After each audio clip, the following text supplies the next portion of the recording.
Welcome to the birthplace of sliding sports competition. They've been racing toboggans, crestas, bobsleds, skeletons, and luges in St.Moritz, Switzerland for over 150 years.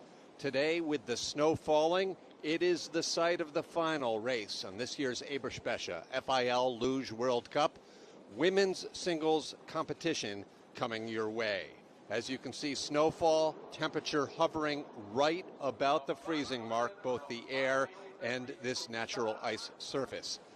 Hi everyone, I'm Tim Singer. Here's a closer look at one of the longest and certainly one of the most beautiful tracks in the entire world. And to tell us a little bit more about today's competition, I'm pleased to introduce from Team USA 2014 Olympian Kate Hansen. Kate, welcome back.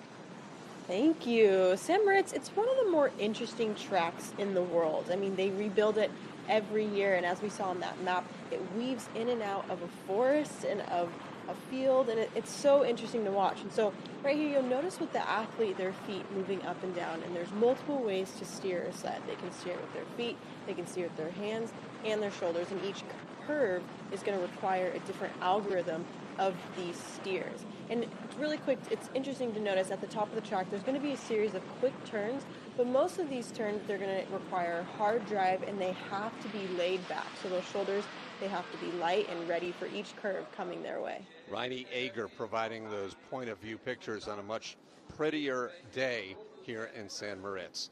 28 in today's field. Half of them qualified 2 days ago in a one-heat Nations Cup race, and they'll count them down. Now, the story within the story is that this is the only event remaining, the only discipline on the international circuit where the World Cup Championship has yet to be decided. So keep a close eye on two Germans, defending World Cup champion Julia Tobitz and seven-time World Cup overall winner Natalie Geisenberger. They'll be going late in the event. They've been clearly the class of the field this year, and this World Cup title is not yet decided. Geisenberger is leading over Tobitz in the points. So get ready for our final day of World Cup action as we turn our attention to the top of the track and a young Austrian in just her third international race. This is Celerina Luge. We'll be seeing her very talented sister Madeleine a little later on. But Kate, Celerina qualified last year and was a medal favorite on this track for the Youth Olympic Games before breaking her leg during training, and she had to miss out on that competition. That sentence really had a dramatic ending right there. I was not expecting you to say breaking her leg. I mean, it kind of goes to show the sport kind of takes no prisoners sometimes, but I think every athlete kind of has a moment like that in their career. Now below horseshoe, and one thing we'll talk about throughout this run is the lower start for the women. It's so much more drastic than the men, who start so much higher. They get that speed going by this point in the track. But the women, of course, it's not as fast, but you can ill afford to make mistakes. Yeah, it's interesting. I think spectators will assume, oh, they're going slower, so it must be easier. But actually, in a lot of ways, it makes it so much harder when they don't carry speed, because the pressures can be so weird. It's not as predictable, I would say. So it's important for women to really be calm and lay back. The 18-year-old from Austria just put in a finish time 4 seconds slower than the track record, which really means nothing for a couple of reasons. One, because of the snow. Second, Kate, because track records really don't exist outside of a calendar year, because they reshape this track a little bit every season. Right. Yeah, I could imagine. Yeah, how do they keep track of the track record? Is it just kind of this year, this is what it was? Well, what's interesting, that's a great question, as we get ready for back-to-back Austrians. Lisa Schulte is up next, coming off a very respectable World Championship weekend. She had an 11th last week in Koenigsegg. So the deal is, in the other competitive sports, skeleton and bobsled, who compete here every year, but every year they state a new track record. It's brand new. It's usually the Swiss National Championships when they open up the track in December. But for some reason, these luge start lists we have Tatiana Höfner's time from the last World Cup, 2012. Interesting. Yeah, I could imagine. I mean, this track really is so unique, and it's interesting too. You'll notice that the sleds are really quiet. Um, I would assume a lot of that is with the foundation of the track, and Jason Tournament mentioned earlier this week that you can't even hear your own sled. You kind of just hear the whistling of the wind through the trees. That's how unique sliding here is. And Jason was also countering that with a comment from the audio to the visual, Kate, because it's so white. It makes it a little more challenging to see turn to turn. Well, especially with this weather, could you imagine? It's so much of a feeling. To the finish, and a serious advantage in the early going. 0.4 of a second, Schulte over Egla. 4 Austrians, 4 Americans, 4 Russians, and 4 Germans in today's competition. And then, actually, we might have 5 Germans. No, they can only qualify 4. Early going here, and if you have woken up early to watch the final day of luge competition, we thank you for all of your season's loyalty. If you have questions, comments, anything you want to mention, we'd love to hear from you. On Twitter, @LugeAnnouncer. You can also email us, luge.announcer, Gmail. First of the Italians, Marian Oberhofer, now on course.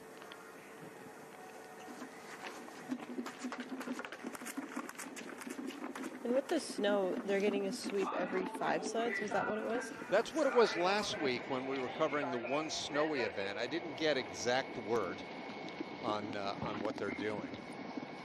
Yeah, because you can see at the beginning of the track, you can see kind of their tracks in the snow, which makes a big difference with these sleds. So it's a major advantage to get a run after a sweep. So I'd be curious how they're going to handle this track, especially you don't really see a lot of shades.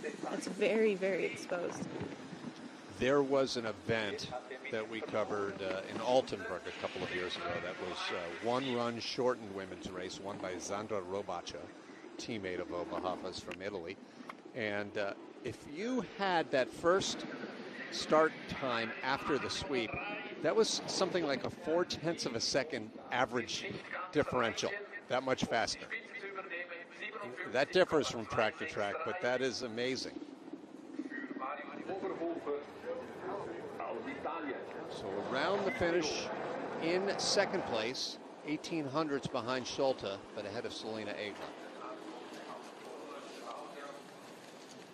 We counter that, Kate, though, to last week when we were in Koenigsegg.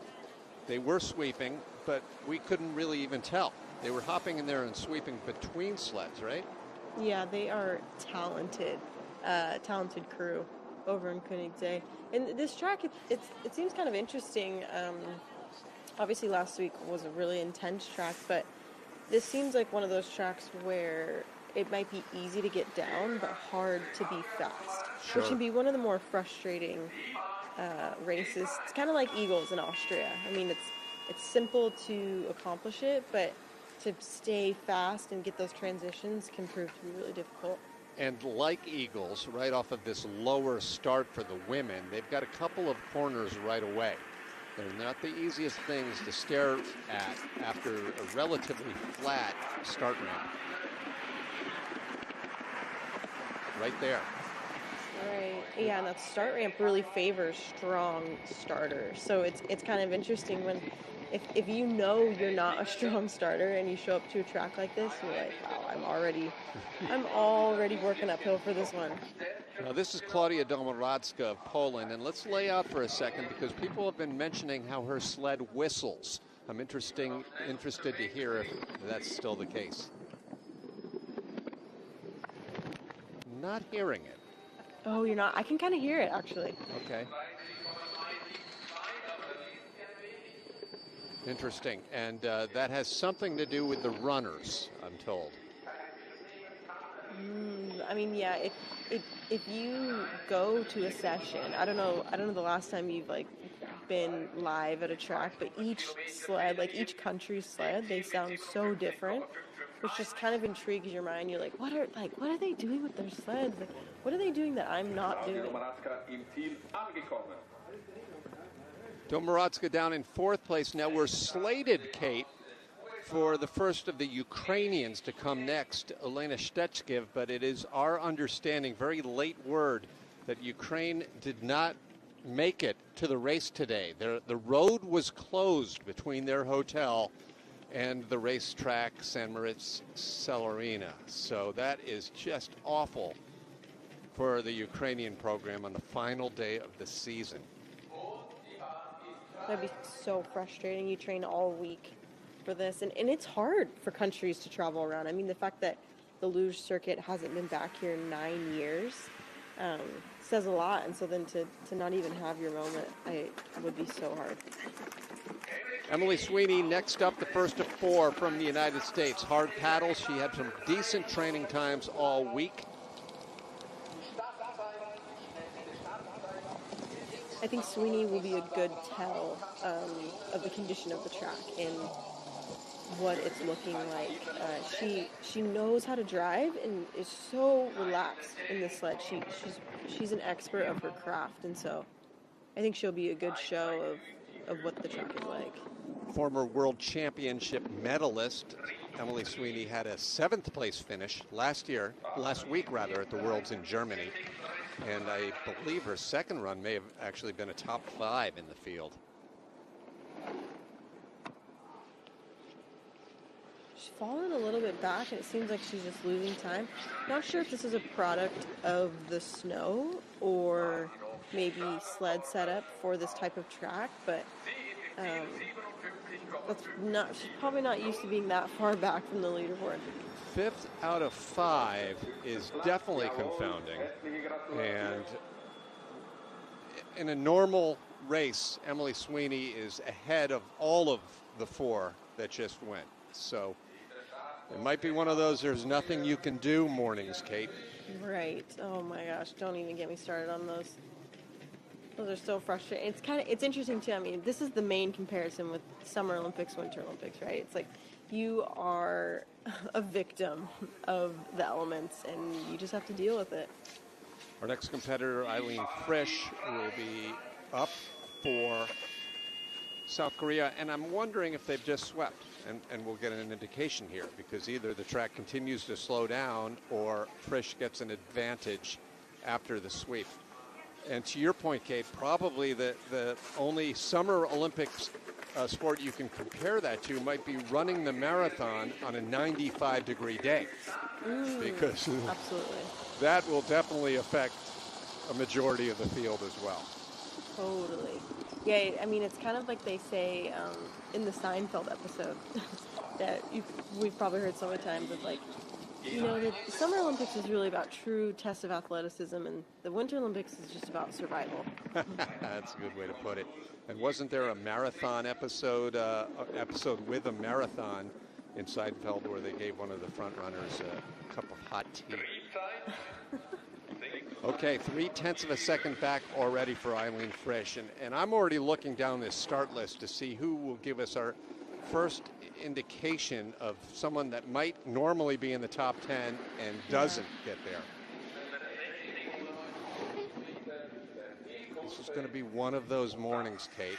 Man, look at that snow. Oh my gosh, that just hurts. Like, as an athlete, when you arrive at the track, I mean, you look at the weather report, right? And you're thinking, okay, you know, this is what I can expect for race day. And then you arrive at the track and you just see white in front of you. It just kind of hurts the soul a little bit, because then you know the whole race, it could go either way. And when you've trained all week and you've prepared your sled for hours the night before, you just have to be ready for it. It's hard. And just the fact that Eileen did not make it anywhere close to up the outrun says something about how slow this track must be at the moment. Totally. That's Hanna Prock. She's coming up soon for Austria, but wisely keeping herself dry as the second of 4 from the USA is ready at the start. This is Brittany Arndt. Brittany does not necessarily have the size to plow through this snow, so this could be another long run, literally and figuratively.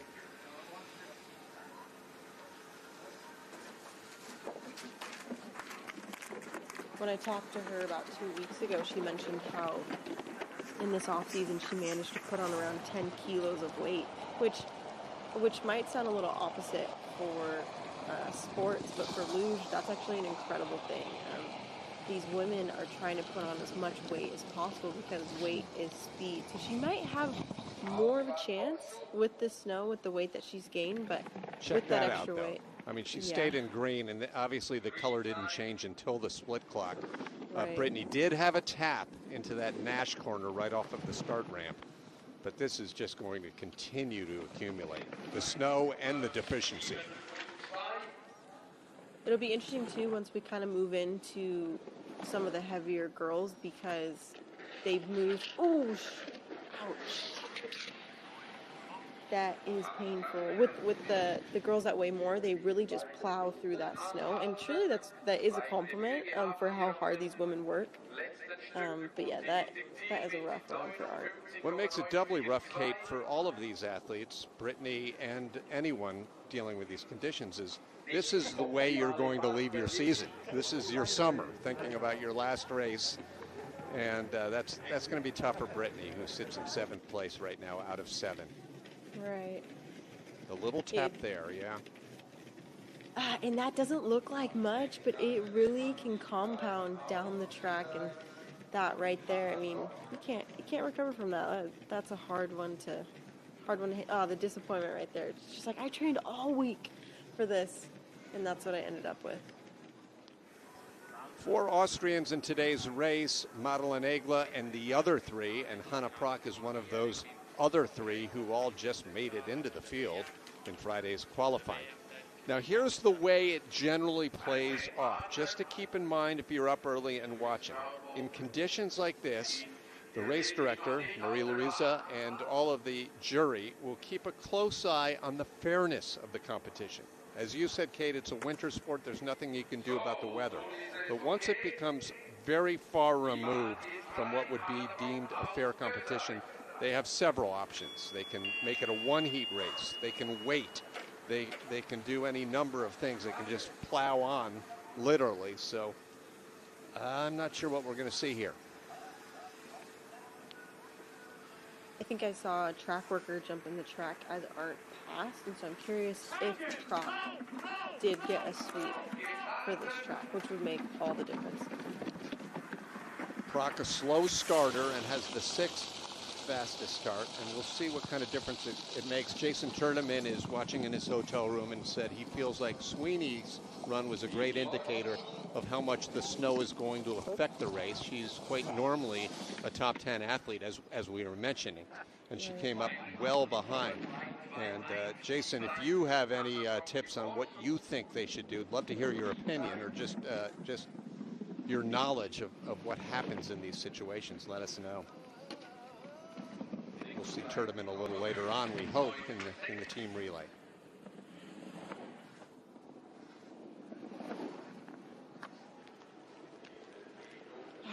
I can't get over the noise. It's just so quiet. I feel like at other tracks, when they have that foundation of cement curves, it's just so much louder. So this is really special to kind of listen to. It's really cool. Yeah, you may want to put your earbuds in if you were going down this track, Kate, and then play some loud track noise. Yeah. So, because at this point, you'd be hearing the public address announcer talking about you. Right. And he got that information wrong. Well, I feel like this is what sliding was always meant to be, just like a nice, relaxing, just a fun thing to do. And I also love the high walls of this track. It really kind of encloses probably what luge. Oh, here we go. Here's a sweep. So whoever the next sled is, what a lucky girl. Well, the next sled was going to be Juliana Knichka, and that would have been a lot of fun to see because she's just 17 years old, but having a great first year for Ukraine.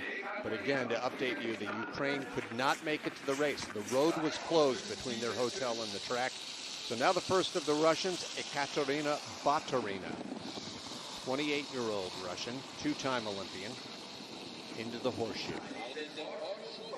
And with the top of the track, with how slow these women are going, it's really important to really slow their breath down, especially, I mean, the start is one of the more explosive parts of the sport. It's the only part where they can accelerate themselves. And so to have all that energy and then to lay down and slow your breathing, it's going to be so important for these women, especially at the top, because they are moving so slow and they don't want to jerk the sled too much in any direction. One thing all of the American women were telling me before the weekend was that, you know, the track, the start area is so much lower than it is for the men, and it's just frankly too low in their minds. It's just silly. And obviously, we've talked about this, Kate, as Baturina is back a half second behind Lisa Schulte.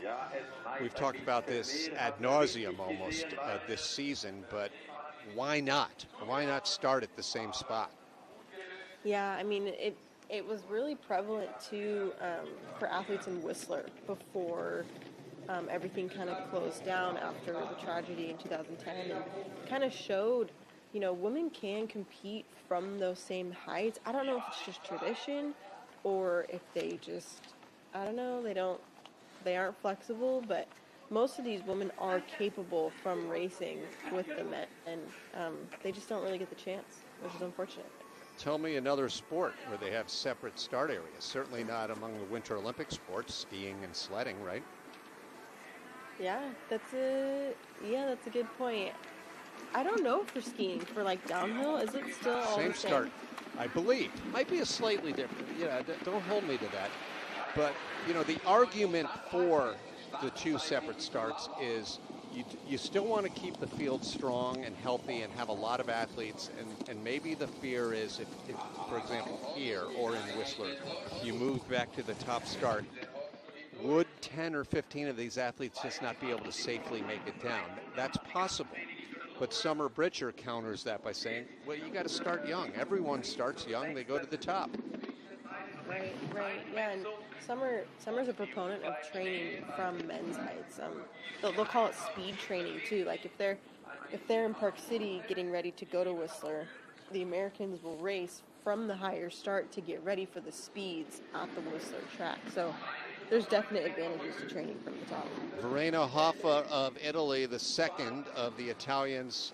She comes through 0.6 of a second off of the pace. Lisa Schulte, bib number 2, went a while ago. She took an early lead. Selina Akla, who was the first to go, 17-year-old, is still in the top 3. And this has been a remarkable first 10 sleds here in the snow. You can see with the coaches at the end of every run, they're just all pointing to the weather, because there really are. There's no protection to this track. It really is exposed to the elements, and I can assume too with it snowing, it must be really hard to see the track, like you mentioned before, the white on white. Just what an interesting racing situation. Natalie's been licking her chops all season for this finale. Natalie Mogg from Switzerland, the only Swiss athlete on the entire World Cup circuit, men, women, and doubles. And this is an opportunity to showcase her stuff, obviously not in front of friends and family, because there are no spectators here. But she's well into the green here. I mean, almost so much so that looked like a mistake, 1.5, right? Right. I mean, if someone's going to have this track figured out, it's going to be her. What an advantage to be able to slide on this track. I mean, that lead is slowing down, but she's going to know all the tricks and secrets of this track. I got to believe that first split time was incorrect, maybe snow on the timing eye. This seems more to form. You don't go from 1.5 to 0.04, but she does hang on for the lead. Track knowledge, maybe advantage of sweeping, maybe a couple of friends on the track crew. Well, it's always helpful to have friends on the track crew. No, but really the home track advantage makes a big difference in these situations, because normally on race week they're getting about 7 to 8 runs, but normally on just a regular day you'll get about 4. So you're doubling, tripling your runs just for practicing. Sure. So for the Swiss team, I mean, they can slide here as much as they want. So anywhere on the circuit, whoever has home track advantage has a major advantage. Now the three that earned the medals 2 days ago in the Nations Cup qualifying, 2 Latvians, 1 German. They were the top 3 in that race. Third place went to Elina Vitola, 20-year-old from Sigulda. There's not a huge advantage, though, to your point, Kate, simply because there's so much money to be made here in St. Moritz on tourist rides that even the competitive athletes have somewhat restricted training time, unfortunately. That would make sense. And I wonder, do you know why Luge hasn't been back here in so long? No, I don't. I mean, obviously, we know this sport well enough to know that about half, not 2/3 of the World Cup schedule year in and year out is already spoken for, with the 4 German tracks, the Sigulda track, the Lake Placid track. Generally, those are guarantees. So the rest are just year in and year out, whoever bids for them. Innsbruck, of course, also gets a race every year. This has been tight.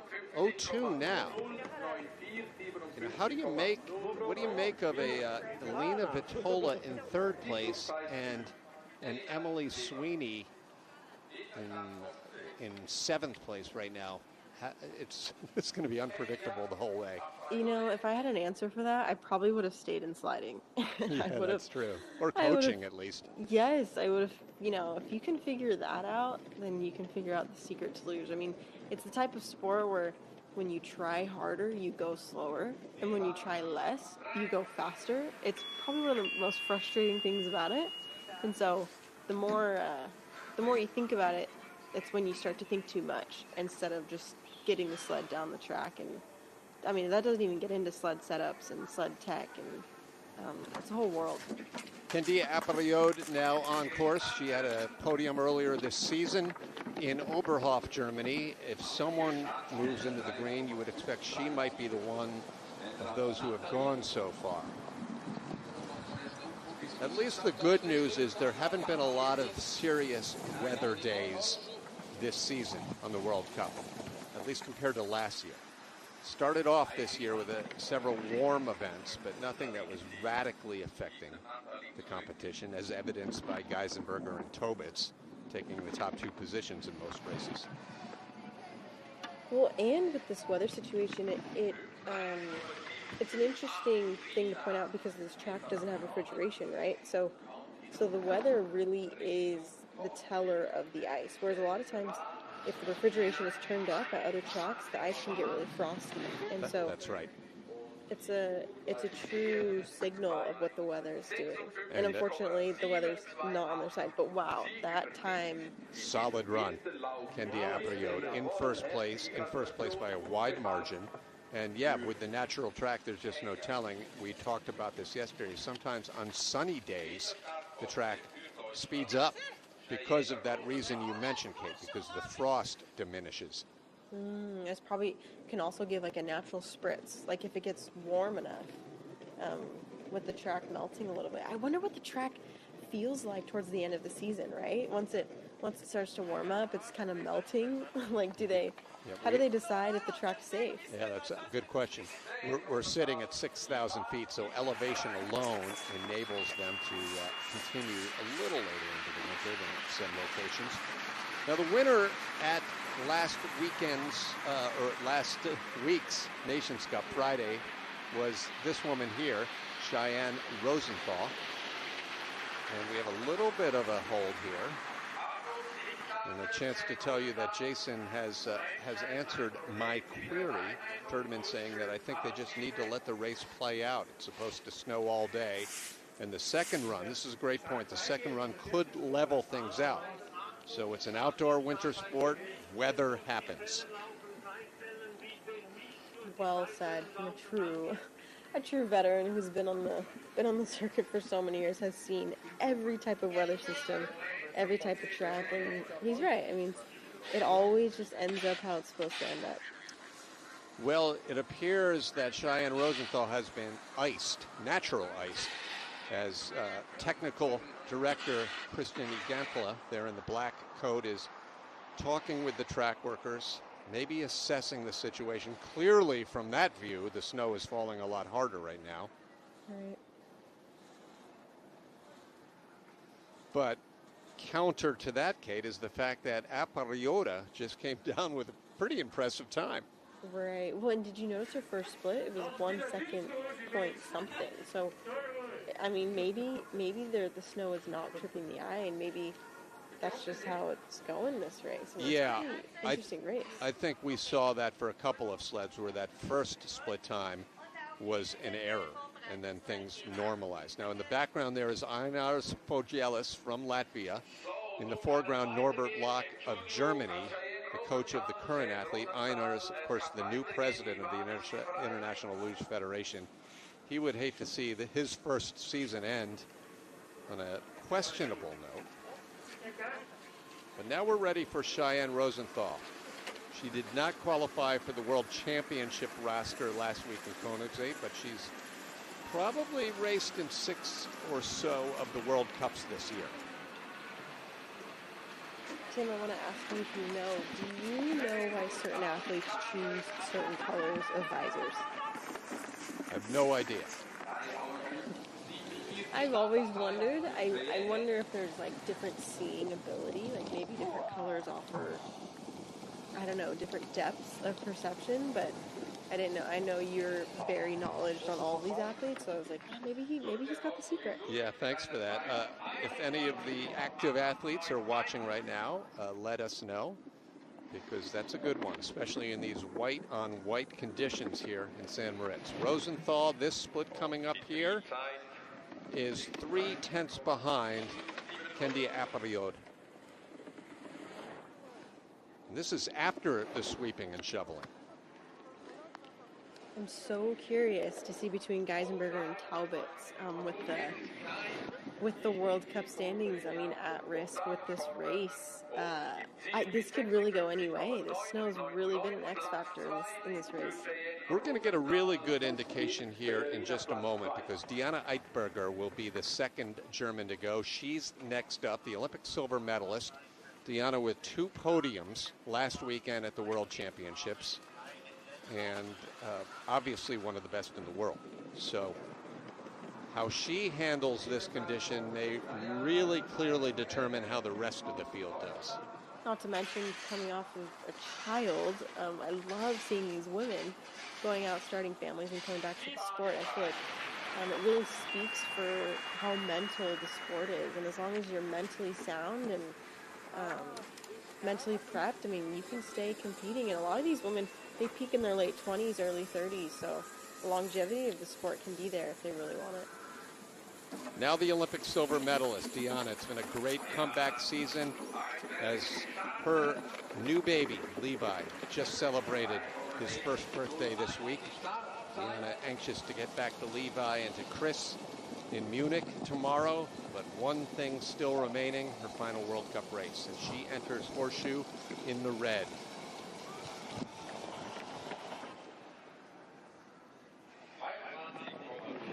Already 36 behind.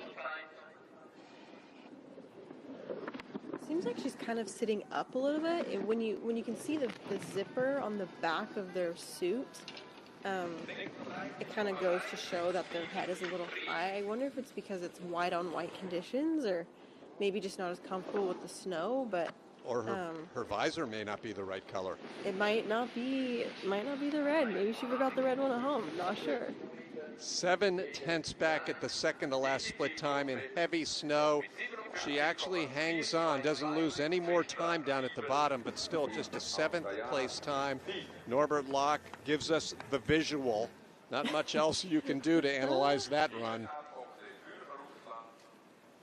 Quick correction here to what we were talking about a little earlier. Ken is writing in to say that the FIS races actually have different starts at the Olympics for the skiers, and more gates for the men than for the women, and they generally start a little higher. That's really interesting. I wonder if it constitutes the same difference for men and women in luge, or if maybe the women skiers are also like, why don't we go from the top? Exactly. Well, certainly freestyle skiing and most of the snowboarding disciplines, obviously half pipe is basically the same course. Now, Ekaterina Ketnikova.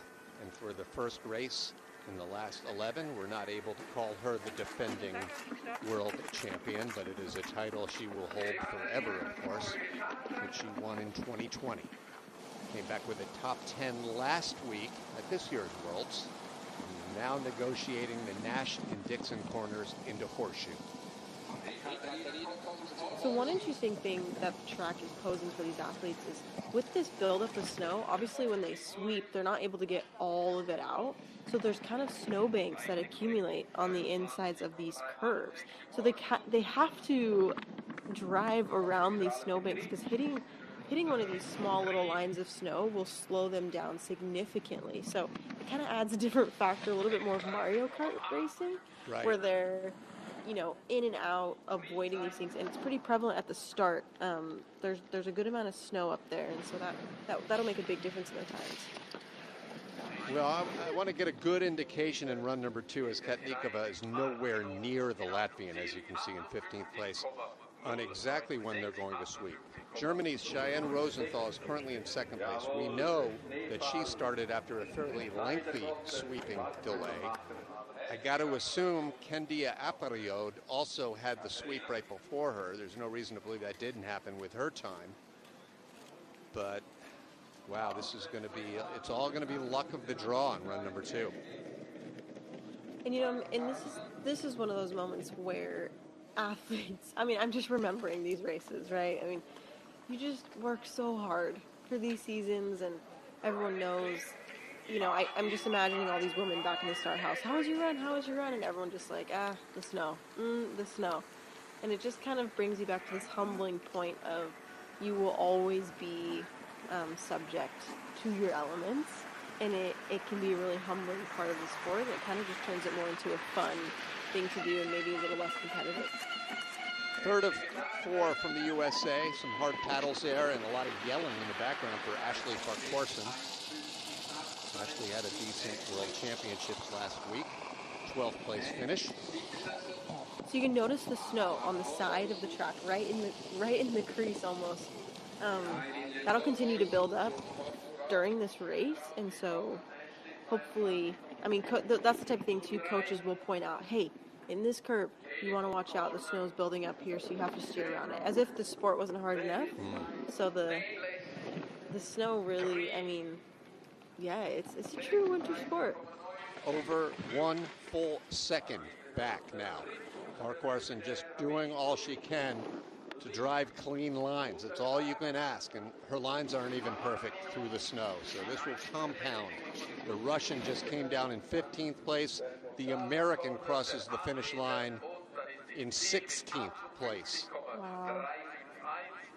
There's nothing you can do. I love it. It's interesting too because when you prepare for the week and you know it's going to snow on race day, some athletes will prepare multiple pairs of steels. So maybe they'll feel the ice and it's really dry snow, and so it'll be really hard ice. Or maybe it's wet snow, so the ice will be a little softer. So different steel types with the different angles will prove better on different ice conditions, and so. For teams that have multiple pairs of steels, that obviously can favor them. But when you just have one pair of steels, you can only prepare them one way. Starter number 20 out of 28, Andrea Betta of Italy. She is fast at the start. Does that mean anything today? Well, yes, it does. 3.468. And look how quickly the track workers get in behind the sled and try to clean things out. When she got caught in the snow a little bit, because they want to stay inside left corner on that start curve, and that snow was just building up, and it kind of pulled her in a little bit. See, her start was fast, 4/10 back. If they replay the start, we can point it out. This is kind of looking like, you know, they're collecting coins down the track, like there's just so many extra things they've got to work with. Well, this is one of the top tourist destinations in all of Europe, so maybe it's just a nice tour. Collect coins, look at the view, and maybe Avoid I'll get the a fast time. bananas. Right, Yeah. exactly. This is the Martineau curve. Back in 2000, Zilka Otto crashed right at this point around the finish curve and still won the world championship. She was carrying some great speed down at the bottom of the track. That is not the rule today. As Kendia Apariot continues to lead for Latvia ahead of Cheyenne Rosenthal and Natalie Mogg. Latvia, Germany, Switzerland, the top three at the moment. Okay, right here in the start. She goes inside, catches her left runner right there, and it kind of pulls her back over towards the wall. Obviously, the snow is throwing in a different bunch of factors into this, but that's got to hurt a little bit, seeing it that at the top. And that button that they're pressing, I mean, if they have a bad run and then they hit a red light, it just adds insult to injury. That's exactly right. That they have to go get controlled, get everything weighed. It's just not what you want to see when you don't have a good run. Well, one nation that's been doing well in these conditions so far is Latvia, with the first place run and the fifth place run. And now we have two consecutive Latvians getting ready to go. On course now, Ulla Zerna.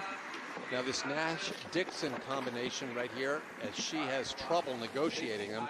Named for Nash and Dixon, the two-man bobsledders who won gold at the 1964 Winter Olympic Games. They were from Great Britain, but these Swiss honor the greats from all of the countries in the history of these sports.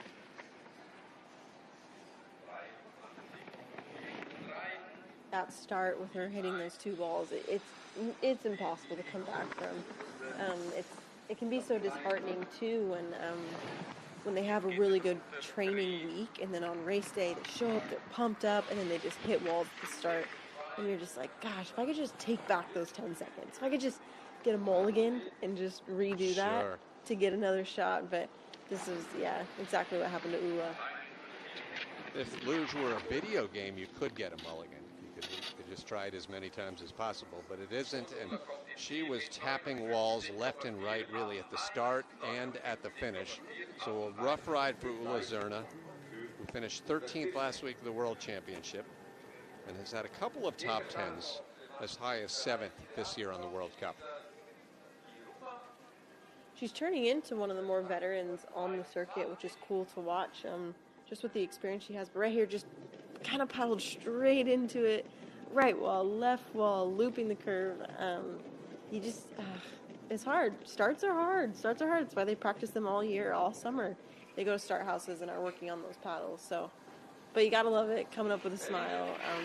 That's the beauty of luge. It's fun to begin with, and that's what it's all about. Now Elitsa Tiruma, a one-time winner on the World Cup, a bronze medalist at the 2014 Olympic Games as part of Latvia's team relay. It was the debut of team relay, those Olympics in Sochi. Always a steady, reliable athlete. Doesn't blow up a lot, so we'll see how she handles the snow. Can anyone get into the green here?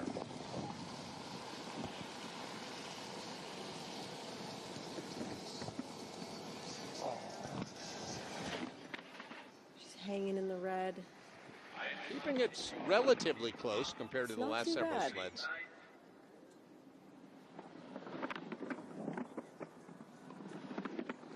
This would be exciting if a Latvian won and kept that first place position. That hasn't happened in how many years? What's that?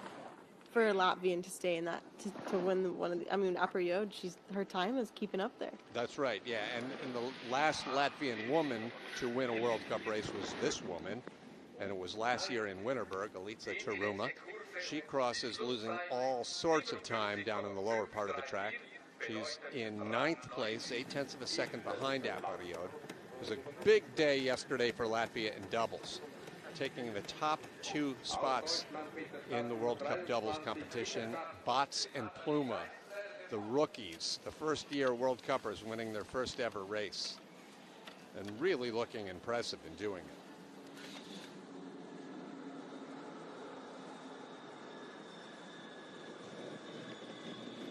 She looks relaxed. I love that you can just barely see her nose and eyes.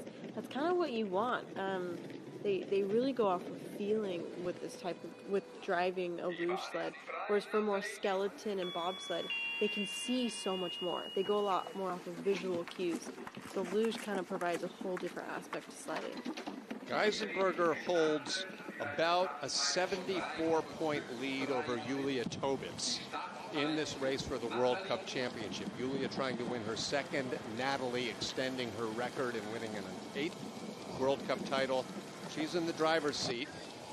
Let's see what this great Olympic champion can do here. Wow, 4 tenths back. I mean, she's kind of the pinnacle, right? I mean, how she does can depict how everyone else does. So the fact that she's already this far back behind is really interesting.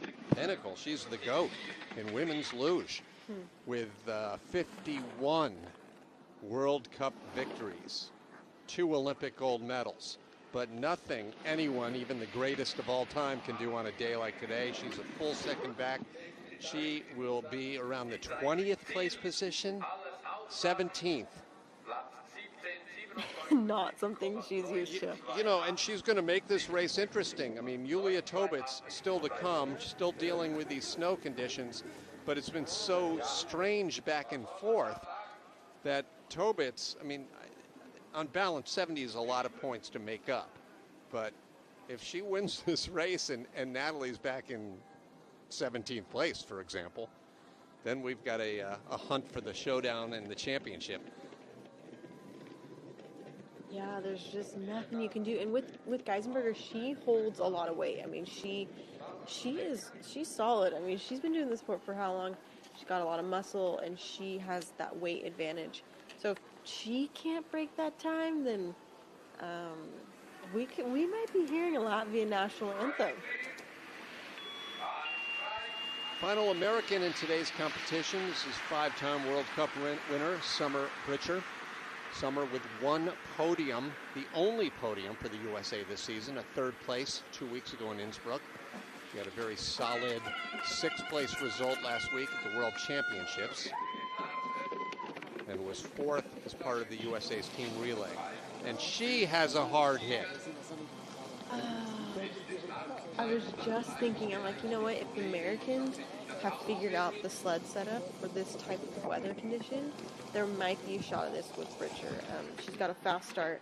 She really relaxes and really goes for it. But with that hit at the start, there's nothing you can do about it. The only thing we can see is whether that 75 hundredths or so back gets less here, because she's been clean since that problem, but it's all compounding now. 1.124. Add the snow to that, and there's nothing Summer Britcher can do except forget about this race and look forward to next season. Right, and it's kind of the more unfortunate part of the sport is like it demands perfection. It's not necessarily something that you can kind of, mess up in the beginning and make it up in the back, make it up at the end. The whole run just requires straight focus. Love the American spirit. The only interesting thing for the likes of Geisenberger and Britcher, who are normally on or near the podium, is the fact that there is a second run. And they're going to start pretty early in that second run. And Summer at least putting on a good face with the smile in the snow, there's nothing you can do about it kind of situation. Right, and I mean, every athlete is in this position. It's not like anyone's getting any special treatment, and I think, they're all coming up with smiles on their face because they're all just like, well, I mean, this is luge. This is how it goes. Now the sport of luge's newest world champion. This is Julia Tobitz. Last year she captured the World Cup overall. Last week she took her first ever world title. In fact, doubled it up with gold in the sprint competition as well. Still just 24 years old, but already so accomplished with 13 career World Cup wins. Which is rare for a German and not rare, right? I mean, she's young and she's had this much success, which a lot of times with the younger athletes, they get filtered out pretty quickly with the German program. But then Natalie Geisenberger was the same way. She was so successful, so young. Felix as well. Absolutely. And so the Germans are just a force to be reckoned with. They really take their sliding sports to a different level than other countries do, and it shows in their sliding. And they also get an opportunity to train here a little bit in St. Moritz, Switzerland, because they are closely aligned with the Swiss program. If she keeps it within a second here, this will be a victory, at least compared to the last several sleds. And Julia Tobitz, who seemingly finds ways to find speed all the way down the track in any condition, does okay there, Kate, with the top 10. I just love Norbert Locke's reaction. He just kind of just forfeiting the day of just like, there's nothing you can do. No German secret is going to pull them through these snowbanks on this track. You literally see the snow flying up every inch of the track, and then the trail that the runners leave on the track. I mean, this is about as close to natural track as we're probably ever going to get. Naturban artificial style, with the snow all over the track as well. Madeleine Aigle, let's see if she can make a run at the start record. I can't imagine that happening in these conditions. And again, this start record, somewhat meaningless, a 9-year-old record by Tatjana Hufna. But back then, the start was in a different location. I think it was right above Sunny Curve. So now the Austrian, part of a gold medal winning team last week at the World Championships in the relay. Nicely done, fastest start time.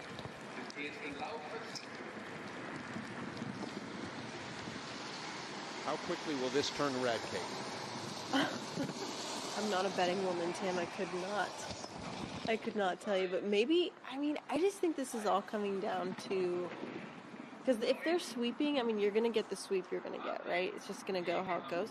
But really, sled setup, like if a country can figure out, you know, what angle their steels need to be at, or they're parallel, and they'll make these changes in between runs. They have sled trucks, all at the top of the track. So these coaches take these sleds and they start working on them in between. So maybe there might be some changes for the second run. We can't count anybody out. 2 Russians to follow, and this Austrian crosses, tapping a couple of walls at the finish. 21st place for Madeleine Aigle, who's had such a steady season, top 10 every week. And now she's in 21st place in the snow. The interesting thing is, at least from my observation over the last couple of years, is when you have these trying conditions, it's not the start, or the first to go or the last to go. It's those people in the middle that seem to get some sort of big advantage, at least this year. And yeah. Kendia Apariod started 15, which is pretty much smack in the middle of this field. And Cheyenne Rosenthal was 16th off, and they're the top 2 at the moment. Yeah, and I want to point out, I know the coaches making snowmen is a funny part of this, but it actually is pretty indicative of the type of snow, that it's wet and it's sticky. And if this was a dry, light snow, it could be easily, you know, leaf blowered out of the track. But with it being this like heavy, denser snow, it's a big difference. Tatiana Ivanova on course now for Russia, one of 2 athletes in today's race who were competing 9 years ago when there was last a World Cup held here in St. Moritz. She finished 11th on that day. Geisenberger was 2nd on a race won by Tatjana Hufna.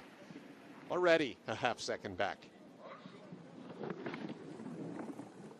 I guess the good news, Kate, is we've seen nothing even close to resembling a crash. And that might be in part due to the soft conditions and the inability to gain too much speed, right? Yeah, absolutely.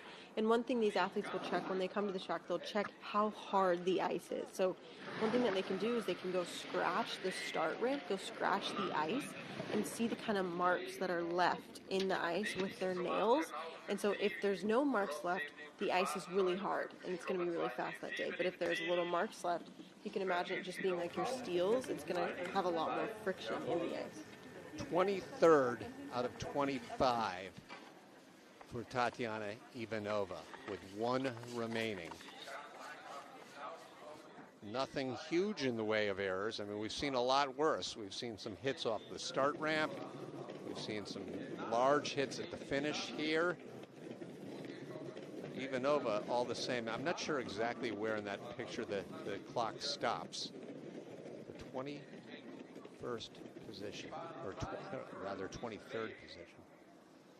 May as well sweep for the last slider to come down because they've swept for everyone else. Yulia Tobitz sort of analyzing things with her support crew down at the bottom. Victoria Demchenko concludes run number 1 from St. Moritz, Switzerland. It's been great just to have racing this year under tough conditions with this pandemic. They've wound down here with very little incident.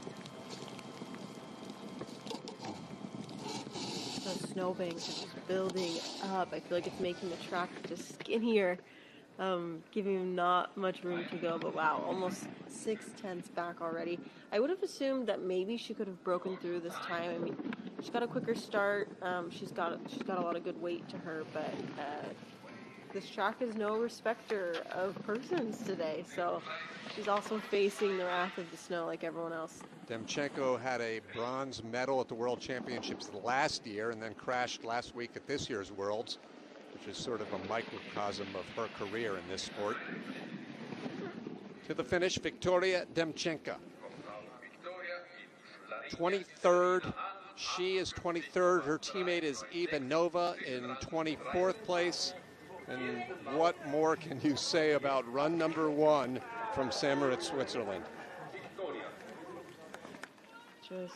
It is what it is. I mean, I think the second run will be really interesting because I think at this point all the athletes are just kind of like, oh, well, such is Luge.